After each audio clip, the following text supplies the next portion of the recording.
Transform your dreams into reality with the guarantee of assured placement and highest salary package. Admissions open at Francis Xavier Engineering College, the best institution situated in the heart of Tirunelveli. Bharatiya Janata கட்சி பெரும்பான்மைக்கு குறைவான இடங்களை பெற்ற நிலையில் மாநில கட்சிகளைச் சேர்ந்த தலைவர்கள் ஆட்சி அமைப்பதில் முக்கிய பங்காற்றி கிங் மேக்கர்களாக உருமாறியுள்ளனர். பீகாரின் நிதிஷ்குமார், ஆந்திராவின் சந்திரபாபு நாயுடுவும் கிங் மேக்கர்களாக மாறியது எப்படி என்று பார்க்கலாம். 10 ஆண்டுகள் தனிப்பெரும் பலத்துடன் ஆட்சி செய்த பாரதிய ஜனதா கட்சி இந்த தேர்தலில் தனி பெரும்பான்மை பெறவில்லை. 543 உறுப்பினர் கொண்ட மக்களவையில் பெரும்பான்மைக்கு 272 தொகுதிகள் தேவை என்ற நிலையில் பாரதிய ஜனதா கட்சி 240 இடங்களை மட்டுமே பெற்றுள்ளது. பாரதிய ஜனதா தலைமையிலான தேசிய ஜனநாயக கூட்டணியில் இடம்பெற்றுள்ள பீகார் முதலமைச்சர் நிதிஷ்குமாரின் ஐக்கிய ஜனதா தளம் கட்சி 12 இடங்களை வென்றுள்ளது. சந்திரபாபு நாயுடுவின் தெலுங்கு தேசம் கட்சி 16 தொகுதிகளை வென்றிருக்கிறது. இதனால் கூட்டணி கட்சிகளின் பலத்துடன் ஆட்சி அமைக்கிறது பாரதிய ஜனதா கட்சி.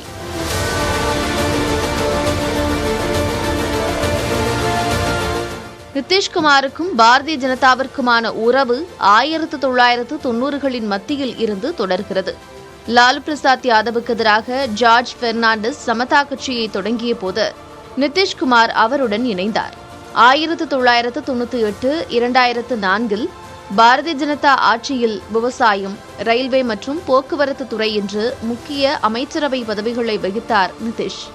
சரத் யாதவின் ஜனதா கட்சியுடன் தனது கட்சியை இணைத்து ஐக்கிய ஜனதா தளத்தை உருவாக்கிய நிதிஷ்குமார் பாரதிய ஜனதாவுடன் இணைந்து சட்டப்பேரவை தேர்தலை எதிர்கொண்டு பீகாரின் முதலமைச்சரானார். 15 ஆண்டு காலம் லாலு பிரசாத் மற்றும் அவரது மனைவி ராப்ரி தேவியிடம் இருந்த ஆட்சி நிதிஷ்குமார் வசம் வந்தது. தேர்தல் தேதி அறிவிப்புக்கு முன் வரை இந்தியா கூட்டணியில் இருந்த நிதிஷ்குமார் அந்த கூட்டணியின் பிரதமர் வேட்பாளரா என்ற அளவிற்கு பேச்சுக்கள் எழுந்த நிலையில் அதன் பிறகு பாரதிய ஜனதாவுடன் கூட்டணி அமைத்து தேர்தலை சந்தித்தார். அவரது ஐக்கிய ஜனதா தளம் கட்சி 12 தொகுதிகளை கைப்பற்றிய நிலையில் கூட்டணி ஆட்சியில் அவரது கரம் வலுத்துள்ளது.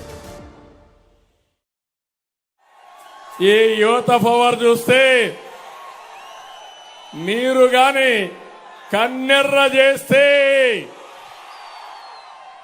జగన్మోహన్ రెడ్డి ఎక్కడికి పారిపోతాడు?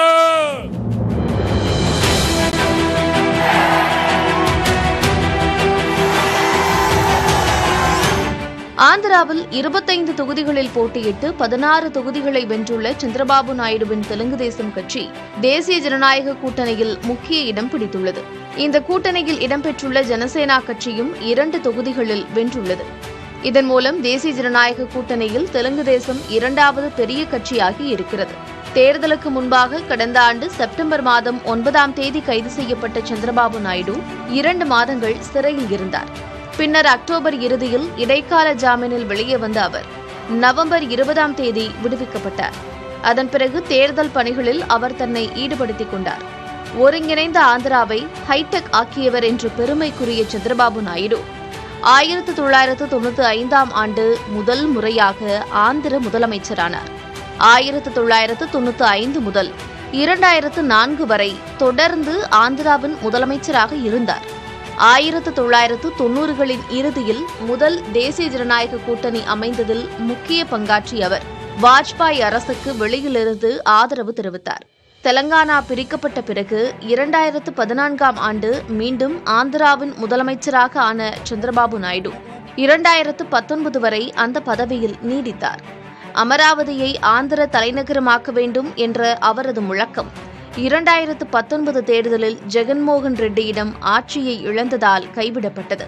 2021ஆம் ஆண்டு சட்டப்பேரவையில் அவரது குடும்ப உறுப்பினர்களுக்கு எதிராக பேசப்பட்ட கருத்துக்களால் மனம் நொந்த சந்திரபாபு நாயுடு மீண்டும் சட்டப்பேரவைக்கு வந்தால் முதலமைச்சராக மட்டுமே வருவேன் என்று சூளுரைத்து வெளியேறினார். அதனை இப்போது நிறைவேற்றி மீண்டும் ஆந்திராவின் முதலமைச்சராக பதவியேற்கிறார் சந்திரபாபு நாயுடு. அதேவேளையில் மத்தியிலும் தேசிய ஜனநாயக கூட்டணியில் 2வது பெரிய கட்சி என்ற அளவில் சந்திரபாபு நாயுடுவின் கை ஓங்குகிறது. Transform your dreams into reality with the guarantee of assured placement and highest salary package. Admissions open at Francis Xavier Engineering College, the best institution situated in the heart of Tirunelveli.